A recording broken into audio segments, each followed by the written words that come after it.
Alhamdulillahi Rabbil Alamin wa salatu wa salam ala Sayyidil Mursalin. Alhamdulillahi Rabbil Alamin. Assalamu alaikum wa rahmatullahi wa barakatuh. Inch'Allah, sur ce programme aujourd'hui, on continue avec le thème du pardon, de la tolérance et la magnanimité du prophète sallallahu alayhi wa sallam vis-à-vis à la consolidation de la paix dans la société. Inch'Allah, moi c'est Teslim Adiyema. J'ai avec moi dans le studio Oustaz Mohsin Hamza. Assalamu alaikum Oustaz. Et aussi Oustaz Murtala Saadou. Assalamu alaikum. Alaikum salam. Soyez les bienvenus, Inch'Allah. Comme d'habitude, Inch'Allah, je vais commencer aujourd'hui avec Monsieur Mohsin. On se base sur la tolérance du prophète sallallahu alayhi wa sallam pour le bien vivre et la consolidation de la paix dans la communauté.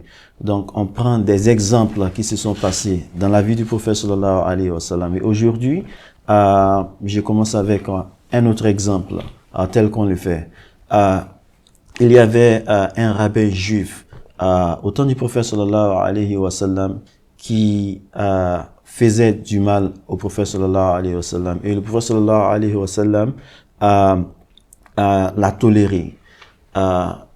Est-ce que vous pouvez nous donner un petit détail sur ce qui s'est vraiment passé entre le prophète sallallahu alayhi wa sallam et ce rabbin, et aussi relevé dans la sunna du prophète sallallahu alayhi wa sallam, ou même le Coran, les enseignements qui relèvent l'importance de la tolérance envers les autres?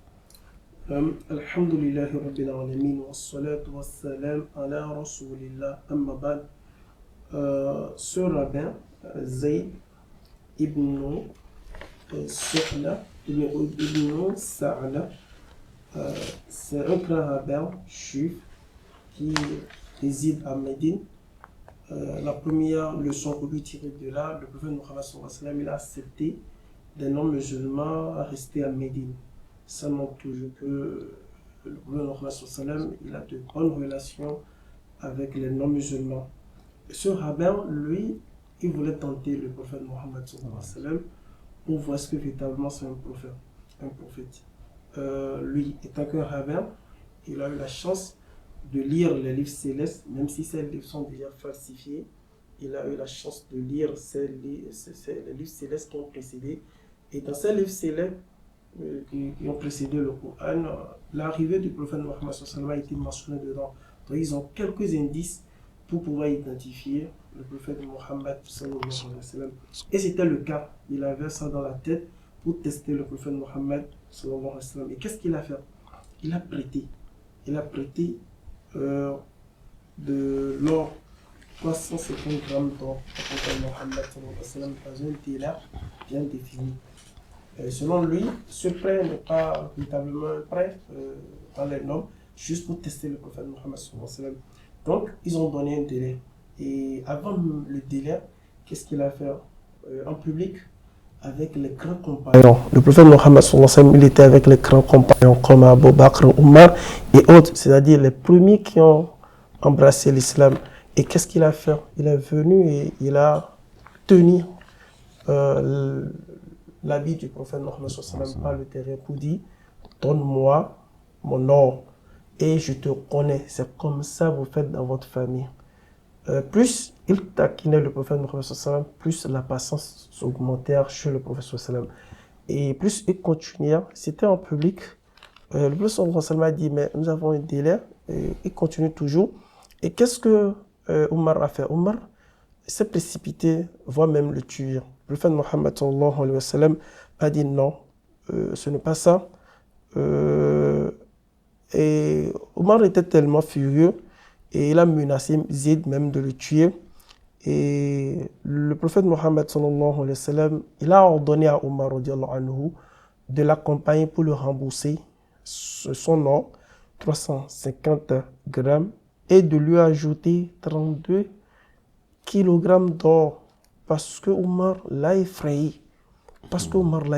Là de Omar pour l'effrayer, ça amène le prophète sallallahu alayhi wa sallam à payer encore davantage pour dire: tu as été effrayé par l'un de mes compagnons, pour ça on te paie encore 32 kg.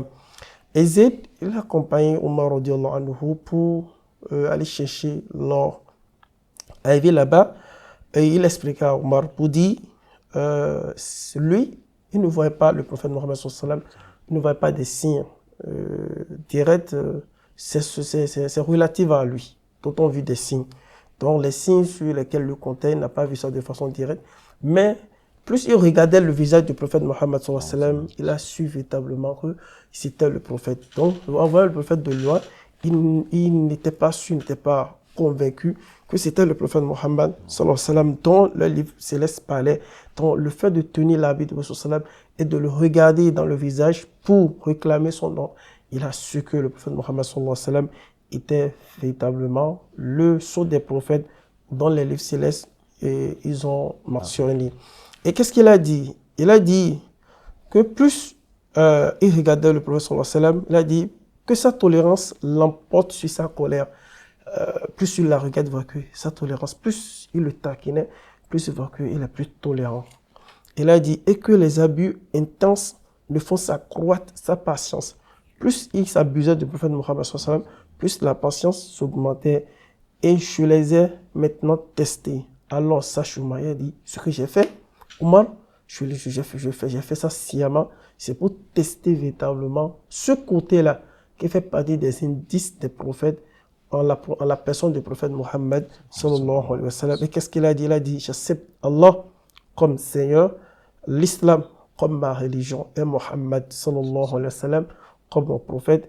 Et que lui-même il a dit, je dédie, il a fait quoi? Il a légué la moitié de sa richesse à la communauté de Mohammed sallallahu alayhi wa sallam. Le prophète Mohammed sallallahu alayhi wa sallam a dit, c'était trop de donner un tiers à sa communauté.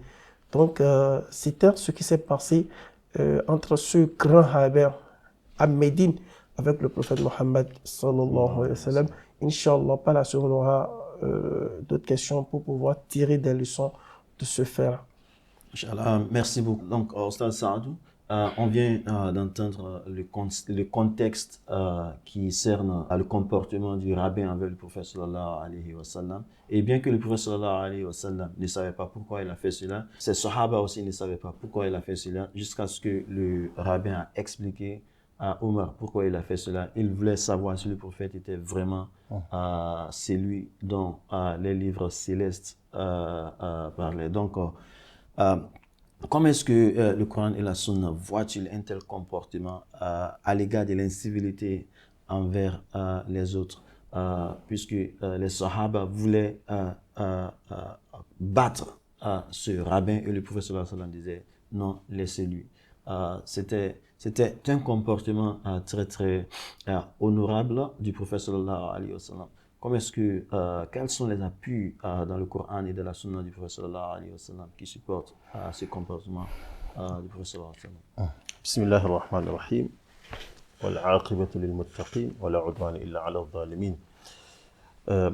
Effectivement, ce comportement du prophète sallallahu alayhi wa sallam vis-à-vis de ce rabbin qui est venu faire un tel comportement vis-à-vis du prophète sallallahu alayhi wa sallam, et on voit bien comment le prophète sallallahu alayhi wa sallam a supporté l'incivilité de ce rabbin, bien que ce rabbin, il sait bien pourquoi il l'a fait, mais quand même le prophète sallallahu alayhi wa sallam a su bien supporter ce comportement d'incivilité. Donc ce comportement du prophète sallallahu alayhi wa sallam par rapport à le fait qu'il a supporté ce comportement d'incivilité de ce rabbin, se trouve ce fondement de l'enseignement coranique et la sunna du prophète sallallahu alayhi wa sallam. Je peux citer comme exemple le verset 199 de la sourate 7, là où Allah subhanahu wa ta'ala disait خُذِ الْعَفْوَ وَأْمُرْ بِالْعُرْفِ وَأَعْرِضْ عَنِ الْجَاهِلِينَ. Pardonnez et ordonnez ce qui est bien et détournez-vous des insensés. Vous voyez? Et il y a aussi un autre verset qui nous dit وَإِذَا خَاطَبَهُمُ الْجَاهِلُونَ قَالُوا سَلَامًا. S'ils reçoivent un comportement qui soit une parole, un acte insensé, un acte d'injure, d'insulte, pour un bon musulman, le Coran lui recommande qu'il répond par salama, par la paix. C'est-à-dire, il ne doit pas répondre mal par mal. Voilà. Et on trouve aussi dans la sunna du prophète sallallahu alayhi wa sallam des hadiths qui nous recommandent chaque fois, si on est face à une situation pareille, qu'on essaie de maîtriser notre colère. On a dit dans les épisodes passés, on a eu à citer ce hadith « Laysa shadid bis-sur'a wa innama shadid man yamliku nafsahu 'inda al-ghadab ». C'est pas quelqu'un qui est très fort, c'est pas quelqu'un qui réagisse, ou bien quelqu'un qui, dès qu'on lui fait quelque chose, il réagit de façon grossière. Non, c'est quelqu'un, quand on lui fait quelque chose du mal, il essaie de se maîtriser. Voilà. Et on voit bien aussi un autre hadith où le prophète, qui a été rapporté par Sahih Muslim, de la part d'Abu Huraira, dont le prophète sallallahu alayhi wa sallam nous dit: la charité ne diminue pas la richesse. Personne ne pardonne si Allah n'augmente son honneur, et personne ne s'humilie pour l'amour d'Allah si Allah n'élève pas son statut. Man tawada'a lillahi rafa'ahu. C'est lui qui s'humilie à cause d'Allah, Allah subhanahu wa ta'ala va le faire élever. Et il y a un autre hadith aussi rapporté par Bukhari, de la part de Jabir ibn Abdullah, dont le prophète sallallahu alayhi wa sallam, il dit: laysa minna man la yarham saghirana wa la yuwaqqir kabirana. Il ne fait pas partie de ma communauté quelqu'un qui n'a pas pitié au plus petit, et il ne fait pas partie aussi de ma communauté quelqu'un qui ne respecte pas les aînés. Donc, on trouve vraiment ce genre de preuves dans la Sunna comme dans le Coran qui insiste par rapport à ce point. Merci beaucoup. Oustaz Mohsin, on a très bien compris ce que le frère nous a donné dans le Coran et dans la Sunna du prophète sallallahu alayhi wa sallam. Quand on va dans le monde contemporain, quelles sont les implications de ces versets coraniques et même de la Sunna du prophète sallallahu alayhi wa sallam pour les musulmans dans le monde contemporain par rapport aux relations interconfessionnelles? Oui, vous me demandez de porter les guides des savants sur ces textes. Je vais citer ce propos de ce savant Ali Ibn Naïf Ash-Shahoud. Il a commenté le hadith que Oustad a cité tout à l'heure. Il a dit: la patience, le pardon et le pardon sont les qualités du prophète Mohammed sallallahu alayhi wa sallam, et que le prophète ne fait jamais n'hésite jamais le représailles contre qui que ce soit, sauf ceux-là qui violent les limites d'Allah, ceux-là qui transgressent les limites d'Allah. Que lui, il a compris que si vous voyez le prophète sallam revendiquer quelque chose, et certainement la personne a transgressé les limites d'Allah, mais sans transgresser ses propres limites, il choisit toujours la magnanimité, c'est-à-dire le fait d'avoir le grand cœur de pardonner, la tolérance. Mais les limites d'Allah, il se bat pour ça, pour ramener tout le monde à l'ordre, parce qu'il est là pour faire exercer les testaments subhanahu wa ta'ala. Également, il a été rapporté qu'un homme juif est venu à lui demandant durement de rembourser sa dette, mais le prophète sallallahu alayhi wa sallam lui a répondu avec patience. Un autre récit, un homme juif est venu également pour demander le remboursement de sa dette, mais le prophète Mohammed sallallahu alayhi wa sallam a fait plus de patience. C'est-à-dire que le prophète Mohammed sallallahu alayhi wa sallam, malgré qu'il ne partage pas la même foi avec ces gens, il a toujours des relations de fraternité entre ces gens. Et si ces gens encore, ils transgressent les limites, il fait marque de tolérance. Le traitement de Zayd, malgré son comportement téméraire, montre à quel niveau le prophète Mohammed sallallahu alayhi wa sallam, il est indulgent, il est endurant et il a fait preuve de tolérance. Le prophète Mohammed sallallahu alayhi wa sallam, à travers ce qui s'est passé, il a enseigné à ses grands compagnons, oui, parce qu'ils sont les califes, déjà après le prophète Mohammed sallallahu alayhi wa sallam, la manière dont il faut s'exercer, la manière dont on doit se comporter envers ces gens-là. Parce que l'objectif du prophète sallallahu alayhi wa sallam, ce n'est pas de faire entrer un petit nombre au paradis. C'est comme il a échoué à sa mission. Son objectif, c'est de faire entrer les gens au paradis le maximum qu'il faut. Parce que de l'autre côté là-bas, notre ennemi, depuis la création de notre grand-père, lui s'est déclaré ennemi farouche contre nous pour dire qu'il est prêt à nous dévier du droit chemin et qu'il va nous séduire sur tous les plans, à gauche, à droite, devant, derrière, et Allah n'aura qu'un petit nombre de ses serviteurs.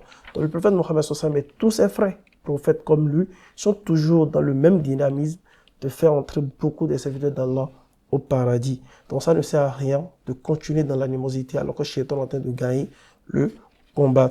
Le prophète Mohammed sallallahu alayhi wa sallam, à travers les tests et aussi ce qui s'est passé, il a gardé sa position de Al-Amin.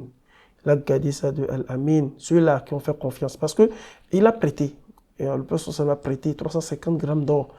Et il a montré que la date n'est pas encore venue, mais tu dis que tu veux prendre. Et il est parti, il a vu son or là.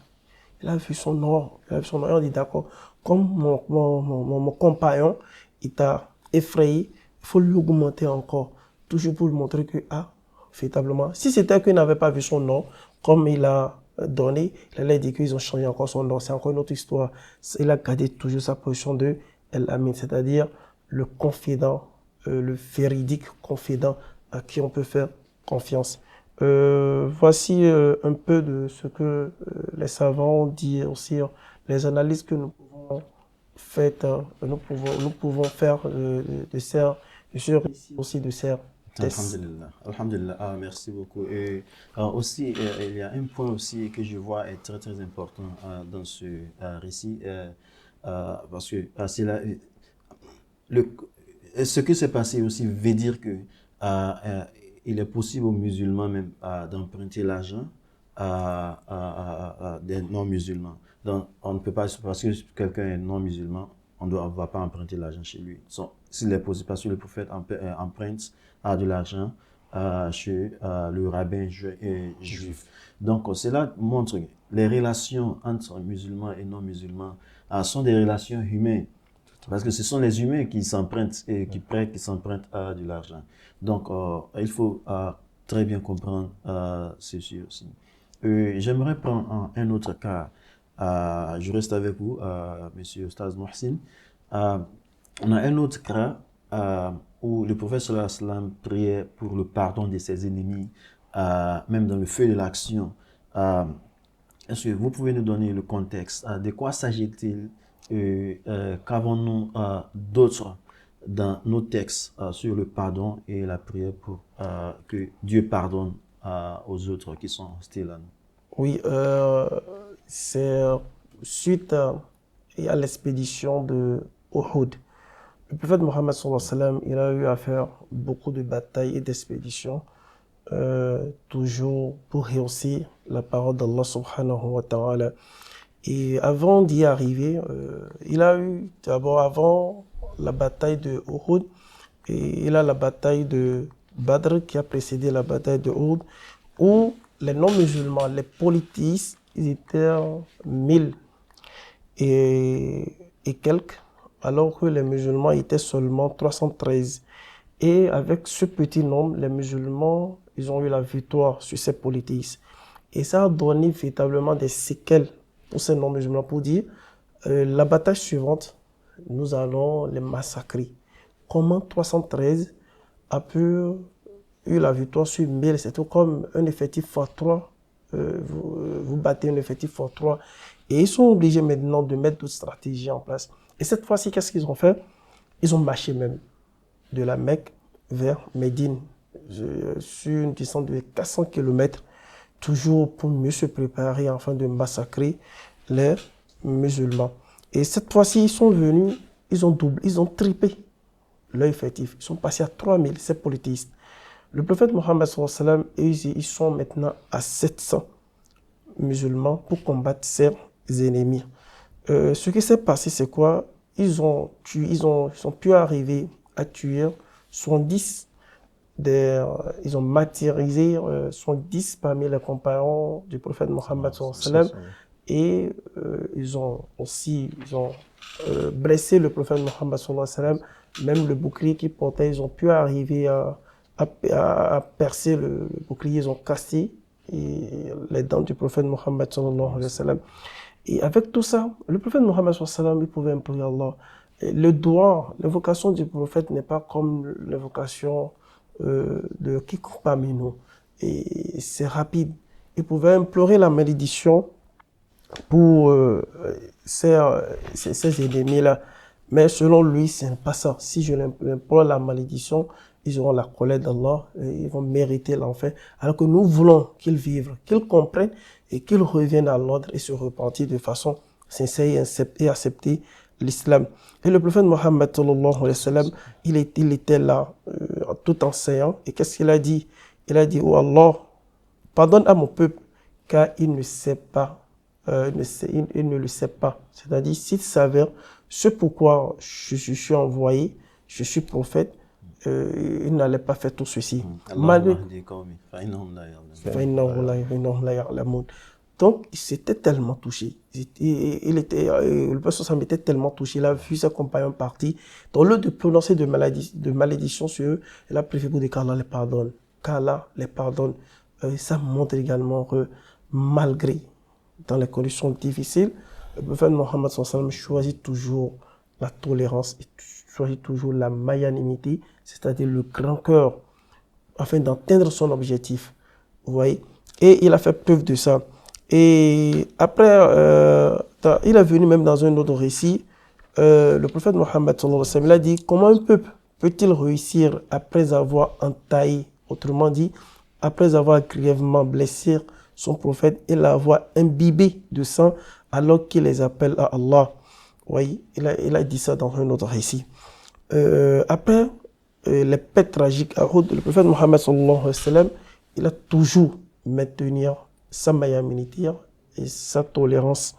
Il est venu même dans les tests où les compagnons, radiallahu anhu, ils ont demandé pour dire: mais il faut invoquer la malédiction sur eux.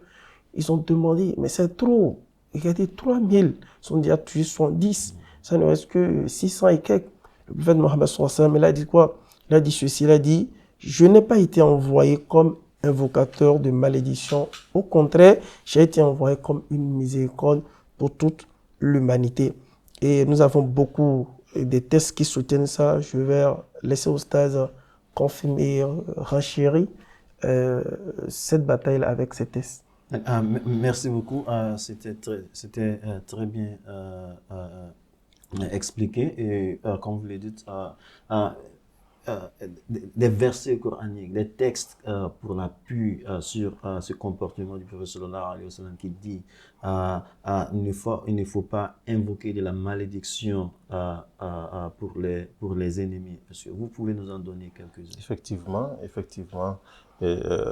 Tout ce que nous sommes en train de dire par rapport à ces événements de Uhud où il y a eu près de 70 compagnons du prophète sallallahu alayhi wa sallam qui ont été meurtriers. Et le prophète sallallahu alayhi wa sallam lui-même, il a été blessé, comme l'a dit Oustad tout de suite. Et je me rappelle le hadith qui disait que Shujja Rasul sallallahu alayhi wa sallam wa kusirat ruba'iyatuhu. Le prophète a été blessé et même son dent a été cassé. Il était arrivé un moment où les Sahaba, certains parmi eux, ont commencé à perdre même l'espoir. Il y a même ceux qui pensaient que le prophète a été tué. Donc c'était une épreuve énorme. Mais vous voyez, malgré tout cela, après cette bataille, le prophète sallallahu alayhi wa sallam, malgré la demande de ses compagnons, le prophète sallallahu alayhi wa sallam prie contre ces gens-là, pour qu'Allah subhanahu wa ta'ala leur maudit, mais le prophète a préféré invoquer Allah subhanahu wa ta'ala qu'il leur guide, parce que tout ce qu'ils ont eu à faire, c'est parce qu'ils ne savaient pas. Allahumma hadi qawmi fa innahum la ya'lamun. Vous voyez, et ça aussi, ça nous montre le caractère élevé du prophète sallallahu alayhi wa sallam, comme l'a dit ce verset coranique, wa innaka la ala khuluqin azim. Maintenant, peut-être les leçons qu'on peut peut-être tirer par rapport à tout cela, ces événements, nous, en tant que musulmans, ils nous enseignent à ne pas abandonner les autres qui sont égarés. Ça, c'est vraiment important. Et aussi, il nous apprend à ne pas être prompt à maudire ou à prier pour la damnation de ceux qui ne se répandent pas dans leur hostilité envers nous. Ouais. Et aussi, ça nous apprend aussi l'une des supplications répétées dans le Coran: ô Dieu, ne nous laisse pas être la raison pour laquelle le mécréant s'égare. Rabbana la taj'alna fitnatan lil qawmi adh-dhalimin. Voilà un peu ce que je peux peut-être rapporter par rapport. Donc, merci beaucoup. Très rapidement, je reviens à vous, Ustaz Mohsin. Qu'est-ce que disent les savants musulmans par rapport à ceci? Quelles sont les implications de tout ceci pour la communauté musulmane contemporaine? Oui, ce que les savants disent, je peux citer ce que Imam Qurtubi il a commenté après la bataille de Uhud. Qu'est-ce qu'il a dit? Il a dit, si une personne sage réfléchit à la prière du prophète Mohammed sallallahu alayhi wa sallam, dans cette situation, il comprendra mieux la déclaration d'Allah. Il a ce verset que le Ustad a cité pour dire, en vérité, le prophète Mohammed sallallahu alayhi wa sallam, il est d'une éminente moralité. Donc, si on veut comprendre encore davantage ce verset, qui se trouve dans Sourate Al-Qalam, à travers la bataille de Uhud, on verra véritablement qu'il est d'une éminente moralité. Donc, il a commenté ce verset-là avec la bataille de Uhud pour montrer cette qualité du prophète Mohammed sallallahu alayhi wa sallam. Le prophète Mohammed sallallahu alayhi wa sallam, il a choisi à ne pas les maudire. Il a choisi à ne pas les maudire. Nous avons aussi la parole de Al-Marwadi.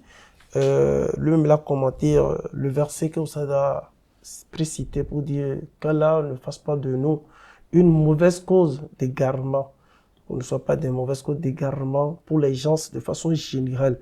Et c'est une évocation qu'il faut répéter plusieurs fois dans la journée, dans la soirée, pour qu'on ne soit pas une mauvaise cause pour la communauté. Les savants sont même partis très loin sur les idées de ce verset pour dire, même si vous voyez des gens qui calomnient, des gens qui vous ont dénigré, ils vous ont fait tout, dites tout simplement que je vous pardonne. Parce que si jamais vous tenez compte de ça, le jour de la résurrection, on dit, venez ici, vous avez insulté telle personne, ça sera une cause de châtiment pour ces gens-là. Donc de dire, on ne veut pas, on les pardonne. Ceux-là qui nous ont insultés, ceux-là qui nous ont fait des choses à notre issue, à notre personne, qu'Allah les pardonne. Et cela me rappelle de l'hadith du prophète aussi qui disait que aidez votre ami qui fait de l'injustice et aussi qui fait du mal. Et on lui demande, oui, je comprends, aider mon ami qui a été traité, qui est le victime, mais comment aider celui qui fait du mal aux autres? Et le professeur dit à essayer de le bloquer à de ne pas faire le mal. Dans ceci, je crois qu'il a dit ça. Oui, ça soutient. Concernant le verset que Oustad a cité, Al-Marwadi, qu'est-ce qu'il a dit? Il a dit à travers ce doigt que nous implorons pour dire Dieu, ne nous laissons pas être la raison même pour laquelle les gens sont repoussés loin de la foi. De ne pas être une cause que les gens ils sont loin de la foi.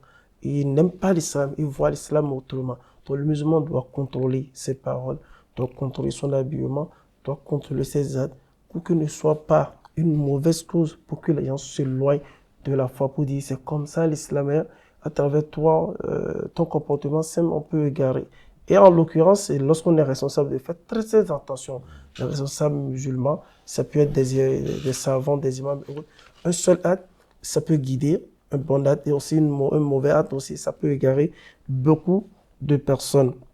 Le prophète Mohammed sallallahu alayhi wa sallam, il a enseigné à travers cette blessure la tolérance aux compagnons. Il a enseigné la tolérance pour leur montrer que c'est comme ça le musulman doit se comporter.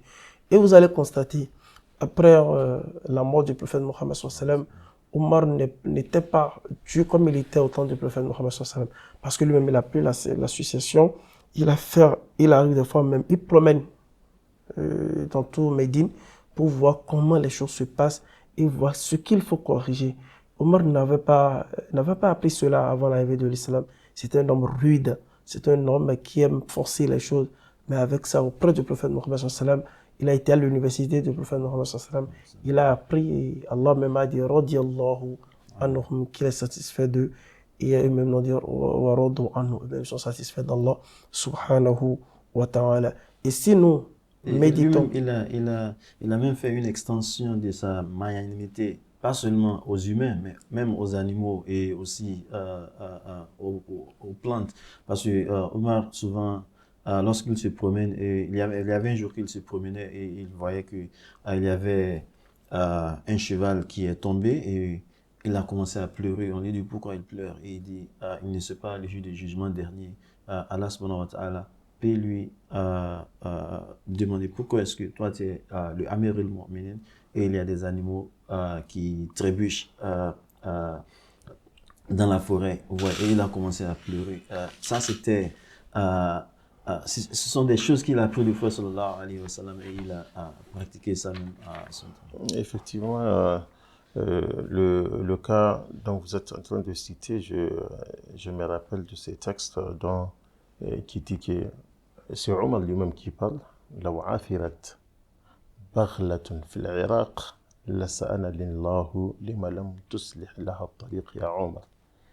Disait que si il y a un animal comme un âne en marchant, elle a fait un faux pas, c'est parce que l'état de la route n'était pas bon. Je crains qu'Allah subhanahu wa ta'ala, le jour dernier, va me poser la question en disant Omar, pourquoi tu n'as pas arrangé la voie pour cet animal-là jusqu'à ce qu'il a vu? Pas pour un animal. Vous voyez? C'est similaire aussi au cas de Taïf, où le prophète Mohammed a été saccagé, où il saignait. Malgré cela, on a envoyé l'ange des montagnes pour en finir avec les habitants de Taïf. Il a dit non, il se peut que les générations vont comprendre le message. Et c'est le cas aussi de Uhud. Il voulait même finir avec les politistes de la Mecque. Et là, et ceux-là, regardez, il est revenu pour conquérir la Mecque. Les gens ont embrassé l'islam. Abu Sufyan, ils ont embrassé l'islam. Fadala, ils ont embrassé l'islam. Et s'il avait imploré la malédiction pour eux, qu'on appelle la bataille de Uhud, c'est fini pour eux. Donc c'est toujours l'objectif pour dire, le musulman doit continuer à faire la dawa. Il doit continuer à faire la dawa à travers son comportement, à travers, comment dit-on, sa tolérance. Et les actes appellent plus à la religion, parfois même plus que les paroles. Le musulman doit veiller à ça. Il doit veiller à ça. Le musulman ne doit pas être un extrémiste. Chuter les gens sans en faire le matin, les enlever le soir et demain matin encore, les chuter encore dans la perversité. Ce n'est pas le cas, ce n'est pas la qualité du prophète Mohammed sallallahu alayhi wa sallam. Merci beaucoup pour cela. Je crois que les leçons sont très importantes ici parce qu'il faut bien travailler sur ces leçons parce que ce sont ces choses qui nous aident qui aident le progrès dans la communauté humaine, pas seulement dans la communauté musulmane. La tolérance, le pardon, la magnanimité, ceux-ci sont très très importants que nous les musulmans soient les leaders de ce comportement. Tout ce que les gens nous font, on doit répondre avec la tolérance, le pardon et la magnanimité partout là où nous sommes. Et nous dirigeons les gens envers ce comportement. Ce sont des bons comportements que les gens vont voir. Ce musulman, il est très bon, on le fait ceci, mais il répond avec de bons. Vous voyez, donc ce sont ces choses qui vont rendre ceux qui n'aiment pas l'islam à embrasser l'islam tel que le dit le verset coranique que vous avez évoqué, que nous ne sommes pas les raisons pour lesquelles les gens vont s'éloigner de l'islam. Et c'est pas souvent, parce que souvent on croit que je suis un musulman, tout ce que je dis doit amener les gens dans l'islam. Mais si on réfléchit sur ce qu'on dit souvent, est-ce que vraiment les gens vont vouloir embrasser l'islam avec cela? Il faut très réfléchir sur nos actions, sur nos paroles et sur tout ce que on fait. Enfin, c'est très important de... Si vous permettez, peut-être je vais, avant de conclure cet épisode, dire ce hadith aussi qui est aussi très important par rapport au comportement que tout musulman doit être amené à le faire. Le hadith qui dit فيما معناه dans son sens كل مسلم على ثغرة من ثغرات الإسلام فليتق الله أن يؤتى الإسلام من ثغره. Tout musulman, il est là comme un gardien. C'est comme un trou de l'islam qu'il est en train de fermer. Donc, il faut qu'il craigne Allah pour qu'on n'accuse pas l'islam de mauvais comportement, pour qu'on ne traite pas l'islam de quelque chose de négatif à travers le trou là qu'il est en train de garder. Donc ça nous dit que en tant que musulmans, tout comportement, tout acte que nous sommes appelés à poser, il faut qu'on réfléchisse beaucoup pour que cet acte que nous allons poser ne doit pas être, ne doit pas donner une mauvaise image de l'islam, ne doit pas diffamer l'islam, ne doit pas faire en sorte que quelqu'un va haïr ou détester l'islam à cause du comportement que j'ai eu à faire. Donc, tout musulman est comme un gardien de la porte de l'islam. Donc, on doit tous garder, protéger l'image de l'islam. Merci beaucoup. Je crois qu'on va s'arrêter ici, Inch'Allah. Merci beaucoup, monsieur. Et merci aussi à nos téléspectateurs, Inch'Allah. On se retrouvera dans l'épisode prochain. Assalamu alaikum wa rahmatullahi wa barakatuh.